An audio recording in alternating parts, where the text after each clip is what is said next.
The US has traditionally seen Africa as a problem to be solved, while China sees Africa as a place of opportunity. This simple sentence is the easiest way to understand the different approaches both China and the US have had towards Africa, and as a result, this is what's happening. What's up, everybody? Welcome to another video, and today we will be looking at the relationship between China and Africa. In the West, it has always been said that China is recolonizing Africa. But when you look at the relationship between China and Africa, you see bilateral agreements, you see accomplishment. In Africa, we have thousands of things that we can show for that China has done in Africa. China has built many schools and hospitals. China has built thousands of bridges around Africa. China has built airports. China has built ports. China has built uh, um kilometers of road for African countries. China is based on bilateral agreements. China do not impose any rules or regulations. China do not demand African countries to do things that they do not wish. Unlike the United States, the US has been like a nightmare to African countries. They have continuously imposed sanctions on African countries. They have carried on military coups against any president who does not agree with them. They are always in the habit of imposing new rules, new regulations, new policies on African countries. In the history, we see that America has killed thousands of African leaders, people like Mohammed Gaddafi, people like Thomas Sankara, and someone like Samuel K. Doe of Liberia, who was assassinated by a coup that was orchestrated by the United States government. So today we have someone who understands international relationship, who is an American and has been living in China for several years. He understands why African countries prefer China over America. So with that being said, let's move into the video and so that we all can learn from what he has to say. The US has traditionally seen Africa as a problem to be solved, while China sees Africa as a place of opportunity. This simple sentence is the easiest way to understand the different approaches both China and the US have had towards Africa, and as a result, this is what's happening. Since China launched its ambitious Belt and Road Initiative 10 years ago, 149 countries around the globe have joined, including 49 of the 54 countries in Africa. This is now a major concern for the US government. Africa is one of the wealthiest continents in the world, blessed with some of the world's most valuable resources, minerals, and commodities. The United States has always had a strategic interest in Africa, but that interest has always been in the resources of the continent and not for the future development of African people. In today's video, I'm going to highlight some of the mistakes the US has made and why many African countries are now looking to China for future growth. In addition, let's also highlight some of the groundbreaking Belt and Road projects from China that have changed Africa's future. For many Africans, their perception of China has changed because they can see the tangible results of China entering the continent. 100,000 kilometers of road,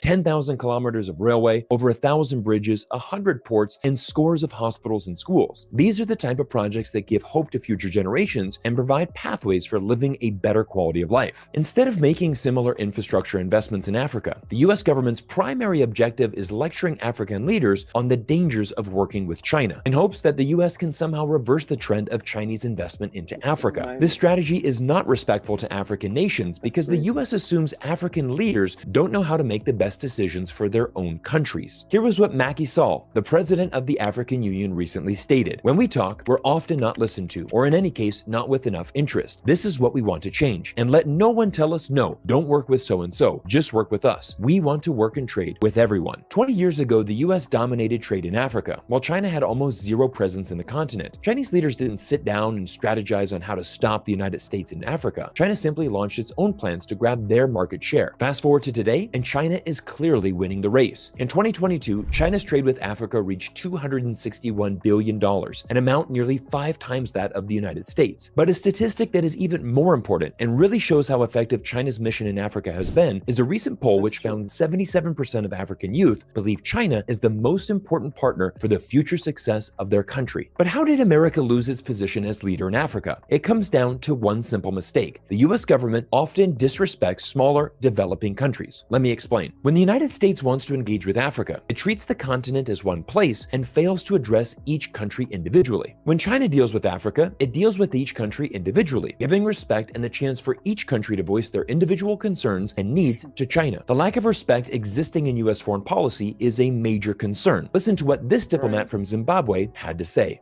What really is behind the failure of effective engagement with Africa is the disrespect of the Africans. That's where the problem begins. It's always the United States setting the agenda, the United States setting the policies, and the United States telling the Africans about the policies.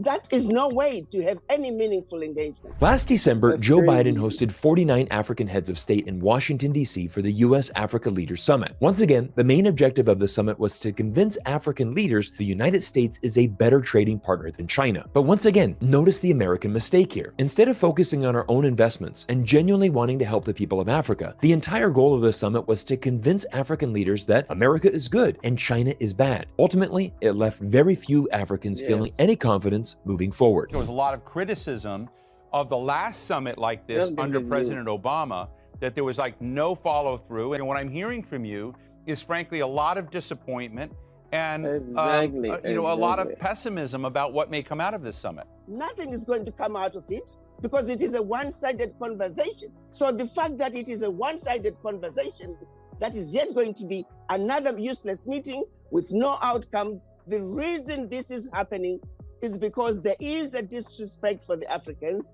There is a general feeling that we don't need to hear from the Africans. Their opinions do not matter. President Biden would not pick up and go to meet with any other leader in the world without an agenda. That simply doesn't happen.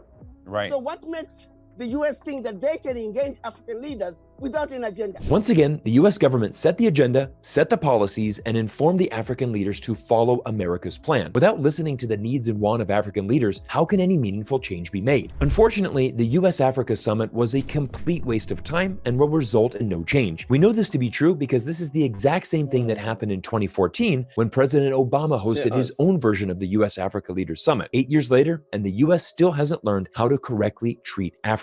The United States must understand that Africans are not going to take it anymore.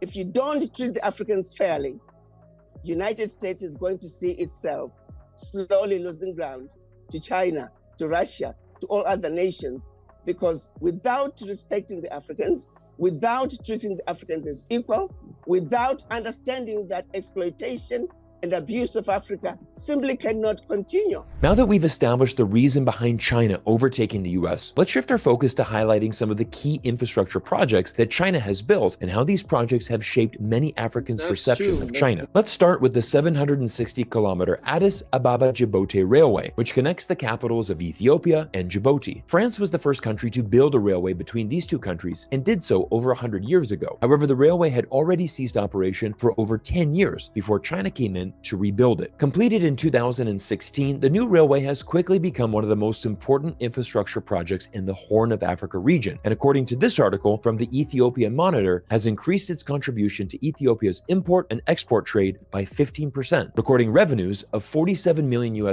in the first 6 months of its most recent fiscal year. Earlier, I mentioned China has constructed over 1,000 bridges in Africa. One of the most impressive is the Maputo-Katembe Bridge in Mozambique, the longest suspension bridge in Africa, spanning over 3,000 meters. The vision to create this bridge started in 1989, when the World Bank produced an urbanization plan for Maputo, the capital city of Mozambique. The project was held off until 2008, when Portugal expressed interest in funding this project. However, the 2008 global financial crisis ultimately led to Portugal withdrawing from the project and opening the pathway for China to finally deliver this much-needed bridge. China broke ground in 2014 and completed the bridge in 2018 for a cost of $726 million. Immediately helping the 2.5 million residents who live in the immediate vicinity of the bridge. Now, I want to be completely transparent about China's Belt and Road Initiative and make sure that everyone understands that not every project has been a financial success. China has invested in over 1,300 projects across 149 countries around the world. It's inevitable that some projects will underperform or even fail, but China's BRI investments are like a diversified stock portfolio. Some stocks will outperform, some will underperform, and others will be just average. But since you hold a diversified portfolio, the result should be an overall increase in net worth. This is exactly what China is trying to do with the Belt and Road: build infrastructure projects to increase trade with China in the long term. One of the projects I would like to highlight is the Standard Gauge Railway in Kenya, connecting the port city of Mombasa to the capital city of Nairobi. Completed at a cost of $3.6 billion, this is Kenya's most expensive infrastructure project, and 90% of the railway was funded by loans from China's government. Initially, the project started off with great success. Railway construction saw over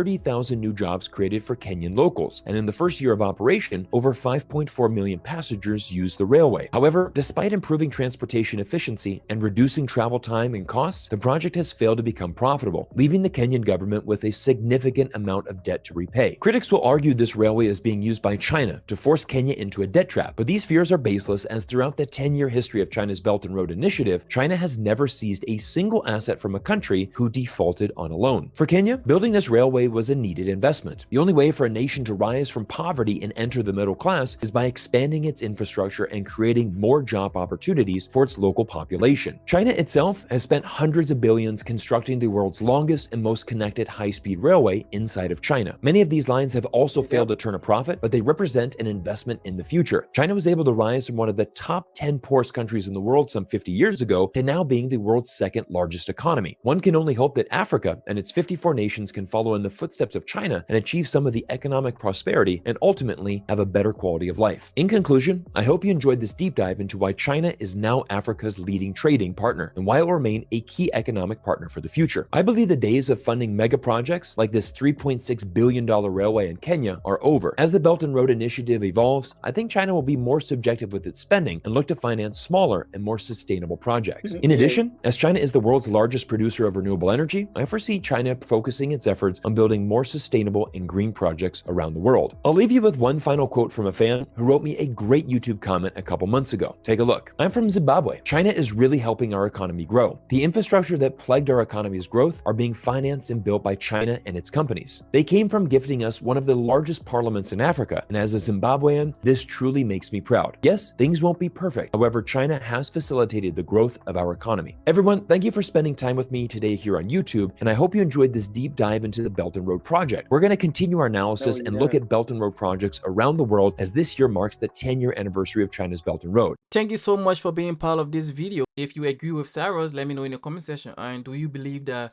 China has been a blessing to Africa? Also, and if you enjoy this content, please make sure to like, subscribe, and follow.